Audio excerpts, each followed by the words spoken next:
Hello, my name is Harold Felder, and welcome to Giving an Answer, the show dedicated to defending the historic Christian faith. Today, we're going to talk about the DaVinci Code. If you don't know what it is, you will. A lot of you may already know. To talk about this topic, I have with me Larry Blythe, and let me tell you about Larry Blythe. He has an undergraduate degree in pastoral theology. He has a master's of arts in apologetics from Southern Evangelical Seminary. He actually spoke on this particular topic, the DaVinci Code, at the National Apologetics Conference in Charlotte. He's also associate pastor at Southern Evangelical Church, and he started something called the Bible Institute. Could you tell us a little bit about that? The Bible Institute is a free educational program that we offer on Sunday nights from 6 to 8, 2 classes, 6 to 7, 7 to 8. And it is a free Bible education, just short of a Bible college or a seminary. It's free to the public. Anybody can come. There are 8 courses right now that will take you 2 years to go through, or 4 semesters. And when you're done, you can get a certificate of education, and it's not an official certificate. It just shows that you went through some intensive Bible education. Right. And but you don't have to have that if you don't want to. It's all free. So. And that's that's offered by Southern Evangelical Church. And to find out more about that, I think the website is southern-evangelicalchurch.org. Right. Okay. Mm-hmm. Well, let's get to it. What is the DaVinci Code? The DaVinci Code is a fictional book, to say it simply. The DaVinci Code is a fictional book that's full of great intrigue and mystery and all the things you would expect from a fictional book. It was written by an author named Dan Brown, and Dan Brown is following the story of the Holy Grail. However, the Holy Grail is not what you think. You know, we think it's the cup of Jesus. Dan Brown has retold the whole story, and it's actually not the chalice from the Last Supper. It is the fact that there is a secret society that has been guarding documents that can be found in a crypt. And in that crypt, there are documents showing that Christianity was a goddess feminist religion, that Mary Magdalene was married to Jesus, and that they had children. And when Jesus was crucified, Mary Magdalene and her family fled to France, and there they continued the royal bloodline. That's basically what the book is about in a nutshell. I mean, there's much more to it. There's a lot of, mystery and riddles and secrets and all that. It's actually a very well-written book. And it includes people like a professor of symbolism from Harvard as one of the characters. It includes a cryptologist, of course. You've got to have that. A crippled millionaire historian, which is an important point. Mm-hmm. So you've got a historian, a cryptologist, all these experts, somebody from Harvard. Even though it's fiction, there's even a monk, an albino Opus Dei monk. Opus Dei. Yeah, all these characters go throughout history and throughout England, and they eventually arrive at, actually I can't give away the book because it would give the whole story away, but if you're a Christian, you shouldn't read it anyway. So this is a very popular book. This is a bestseller. Very, yes. Right. As a matter of fact, they're making a movie of it, right? They're making a movie, yeah. And from my understanding, Ron Howard is going to direct it, and Tom Hanks is going to star in it. That's what I understand. Yeah. So this is like taking the society by storm. I mean, right. And all of these allegations, even though it's a fictional book, a lot of these allegations people actually take to heart. Could you give us a brief summary of the book? Yeah, the reason that it's so important for us as Christians, and why we're even talking about it, because it's kind of silly, why are they talking on a apologetics program about a fictional book? There's a number of problems with this, and why we are having to address this. Our society is actually taking this as fact. Now, it's part and parcel Dan Brown's fault.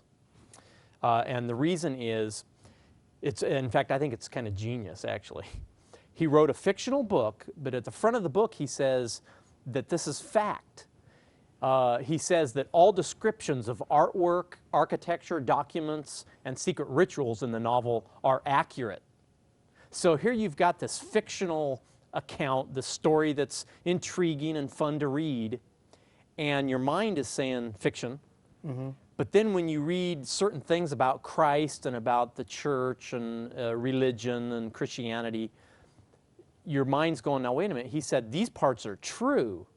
So he's actually having a door opened in your mind that you'd normally keep closed. If somebody said, did you know Jesus was married to Mary Magdalene? You'd go, ah, come on. Right. But he's created this fiction where he goes, these parts are true. And so you open your mind and go, oh, well, they must be true. My mom called me from California and said, a lady gave me a book called the DaVinci Code and said she believes everything in it. And I said, Mom, you know, you need to ask her what part of fiction did she not understand. Right. So it's an attack on Christianity. It's an attack on truth. It's an attack on documents that are very clear and plain that we have versus fictional part documents that most people say are not really accurate or not true. So you've got two things. You've got accurate historical documents against things that most people don't believe are true and there's very little evidence for. So not only do you have society actually forming false opinions on this disinformation, not misinformation, it's disinformation, it's purposeful. But in the book, one of the characters says, almost everything our fathers taught us about Christ is false. So you have people reading this and going, oh, wow, you know, I didn't know this. So everything we've learned about Christ is false. Also, there are facts in the book that they take little pieces of truth and they build a whole story around it. And that's very dangerous. Yeah. Because if you're going to propagate a lie, you don't want it to be, you know, an obvious lie. You know, when you go fishing, you don't put a note on the end of the hook and say, you know, hey fish, I'm going to try to catch you. You put something good to the fish that they like. And that's with the book. They surround these false accusations, this false history, and they surround it with things. Also, Amazon.com and other people said this is impeccable research. Well, it's not. I mean, you go through and you find it's not impeccable research. In fact, it was the New York Daily News book review that said Brown's research is impeccable, and it's goofy. Another publication says it's exhaustively researched. Well, he did something exhaustive, but he didn't do exhaustive research. That's for sure. Also, you have characters that are experts. One of the characters, T-Bing, he's an expert historian. Now, he's a character, but is what he's saying true? Right. Well, Brown says it's true. It blurs the line between fiction and absolutely. And that's why I said it's like a genius idea, because here you have a character who's a fictional character. Nobody exists like this person. And he's saying things in a fictional book that Brown is actually saying are true. So, I mean, it's very clever, very deceptive, and people are fooled by it. But Brown also does a lot of name dropping. He talks about the Dead Sea Scrolls and just all kinds of historical, archaeological things. So you can read it or skim through it and go, wow, he's researched a lot of these really important documents and things. Right. Problem is he gets them wrong. He didn't even get the date of the discovery of the Dead Sea Scrolls correct. And in fact, not much in it is correct or accurate. And, you know, the exhaustive research thing is just a complete deception. And, you know, people would actually take a fictional book over the truth of Christianity and the documents that we have and the, you know, how accurate the scriptures really are. So it's really silly. So it kind of boils down to about 4 things why we're defending against this. Mm-hmm. It attacks the reliability and the historicity of the Bible, which we have a mountain of evidence for. It also attacks the true nature of Christ, and for that matter, the nature of God and who God is, you know, feminine goddess worship. Thirdly, it attacks the origin and development of Christian beliefs. And then last, of course, but not least, there's many others that we could identify. It attacks the activities of church leaders during the Christian church's formative years. Yeah. And it attacks all those things that are very important because those are foundational truths that this author is attacking, plainly attacking. What does Leonardo da Vinci have to do with this book? Why is it called the DaVinci Code? Well, that's what people really get excited about because they love a conspiracy theory type thing. That's sort of how Leonardo fits into this. Because Leonardo, of course, was a Renaissance period artist, poet, inventor, just a brilliant individual. But it is claimed that he was part of a secret society. And right away that starts generating, excitement. Yeah. Ooh, secret society. Yeah. We've got movies out today that talk about secret societies. Conspiracy theories. Oh yeah, we love it. And Leonardo is supposedly a part of the secret society that the book talks about, the curator of the museum in the Louvre, Paris. That Leonardo is a part of that, or was a part of that. He's dead now. For some time. Yeah, for quite a while. He's a part of that, and he's actually the predecessor in guarding the secret documents that have been passed along. And these secret documents, of course, as we said, will prove that Jesus married Mary Magdalene, they had children, and she continued the royal bloodline, which is the Holy Grail. Sorry about the Last Supper and the chalice. It's the royal bloodline that continued. That's the Grail. And that he left behind, and they left behind over these centuries, many clues in his works and his paintings. He left certain marks and clues and codes, the DaVinci Code, in his paintings, especially like the Last Supper, and which is just, it's totally bogus, which we probably won't have time to go into, but... But why would he do that? I mean, if it's supposed to be a secret, why leave codes? Why, all these little hints and stuff? Exactly. I mean, that's what I asked. Okay, that's a good answer. That's a good answer. Yeah, and the book actually leaves you hanging, so, I gave it away, okay. They don't find this Well, they have stuff. to leave you hanging. Yeah, They're basing it upon the facts that you're talking about. Well, that's what cracks me up, is that, you're all excited to go through the book, and they end up not finding this. So, it's all false. But, it is actually all false. But he guarded these documents, and he put clues in his paintings. And again, these documents show that Christianity began as a feminine goddess religion, which was deeded by Christ to Mary Magdalene at his death. Sorry, Catholics, he didn't give it to Peter. He gave it to Mary. And that after the crucifixion, Mary, of course, flees to Europe, starts the royal bloodline, and the secret is then suppressed by Constantine in 325. And throughout this book, Constantine is beaten up. Yeah. Actually, not really beaten up, he's used as a scapegoat, and he's blamed for everything. Mary is dethroned, and Jesus is then enshrined later. And so what Constantine did is he said, we can't have this go on and show that Christianity was Christian goddess worship. We have to show that it was actually, let's see, Jesus. Jesus is the one who, And so Constantine is the bad guy who changed it all and ruined it from the actual truth. And it will also show, when they discover these documents, it'll show that the Bible was put together to bolster their claims. And the conspiracy is held for 1,700 years, and the Bible is a hoax, which again goes back to the question, why hide it? So, I don't know, makes a better story. So let's actually talk about some of these specific, things that they say and These allegations. Specific allegations, and let you refer to them or rebut them.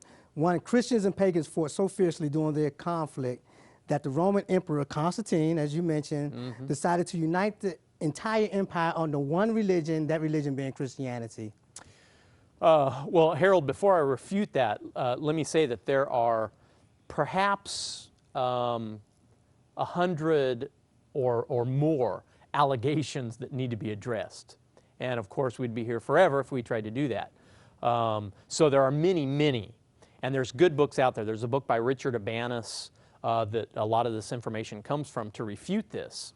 Very good book. But in the allegation that you mentioned that, that Constantine actually suppressed paganism and he made the new religion Christianity, plain and simple, it's just not true.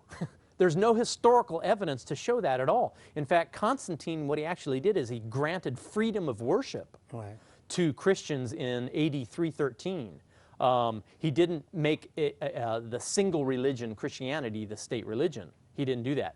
It wasn't until 381 or AD 381, not 325, that during Theodosius's reign, not Constantine, that Christianity was made the state religion.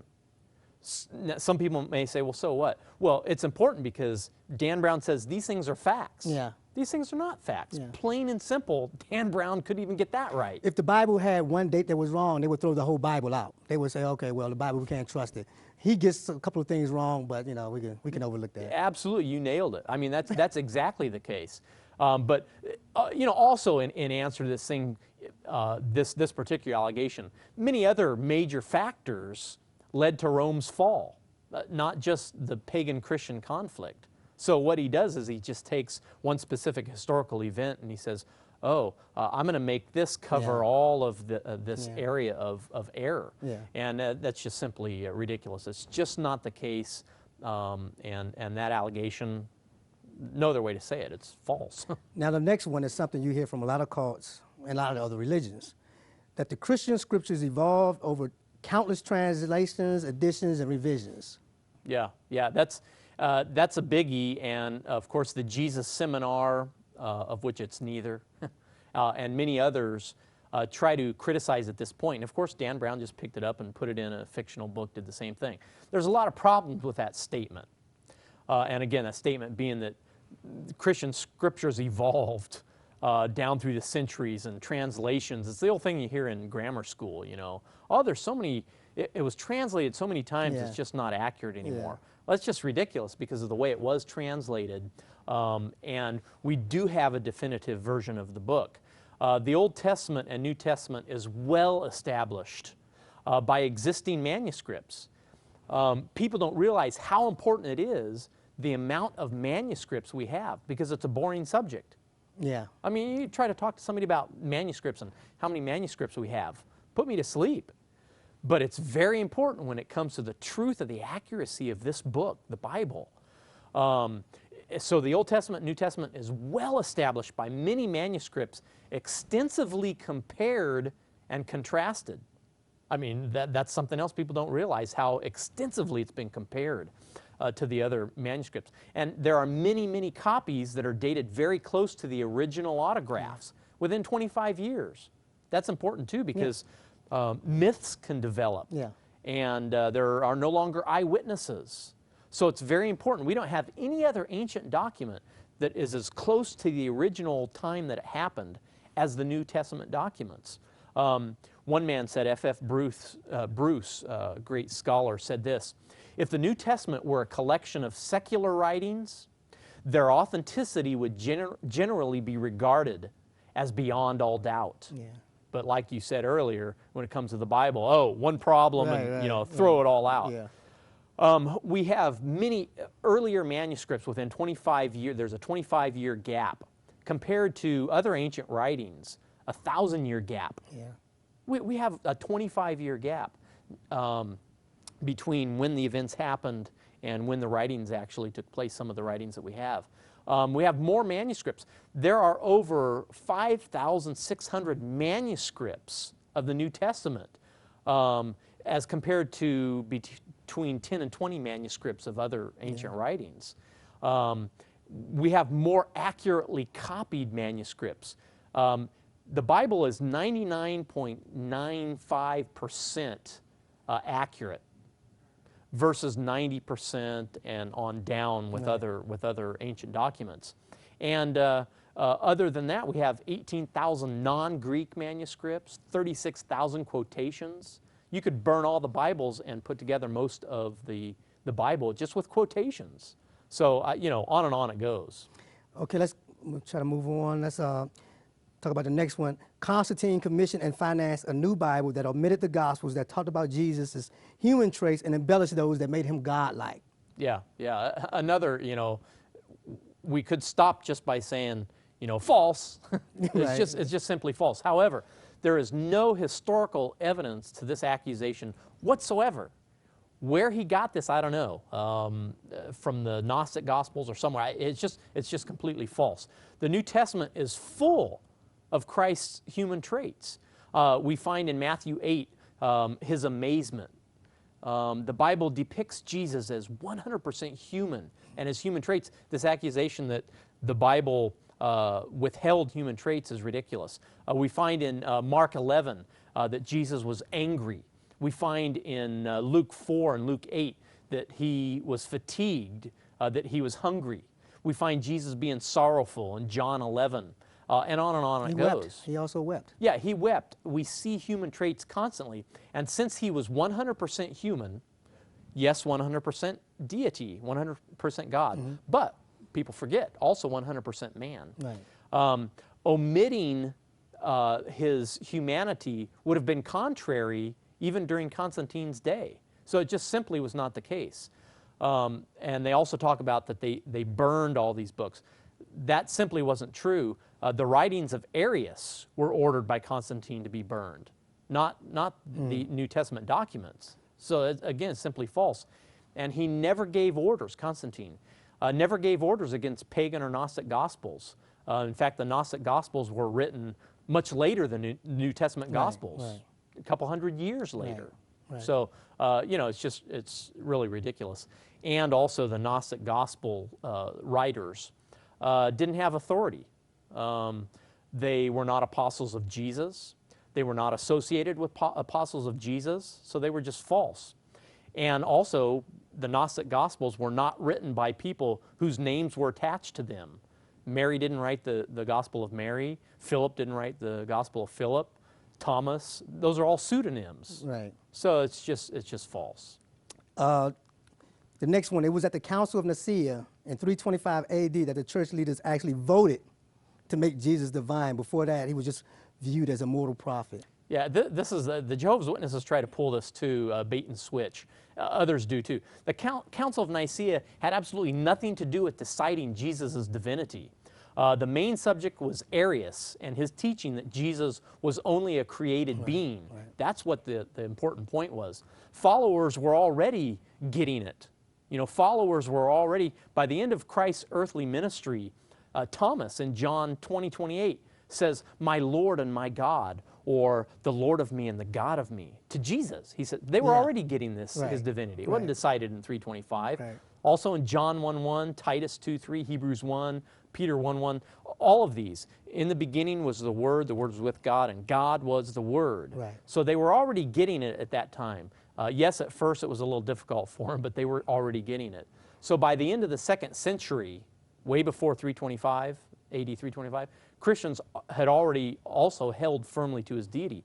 Justin Martyr talks about the deity of Jesus. Irenaeus in 185, AD 185, talks about the deity of Jesus, our Lord and God. Clement of Alexandria around 200 says, "Truly most manifest deity, he that is made equal to the Lord of the universe because he was his son." And many, many other instances. So it's just simply false. Well, let's try to lump together these next couple of the whole thing about Jesus being married and this royal bloodline thing. Yeah, that's just simply ridiculous.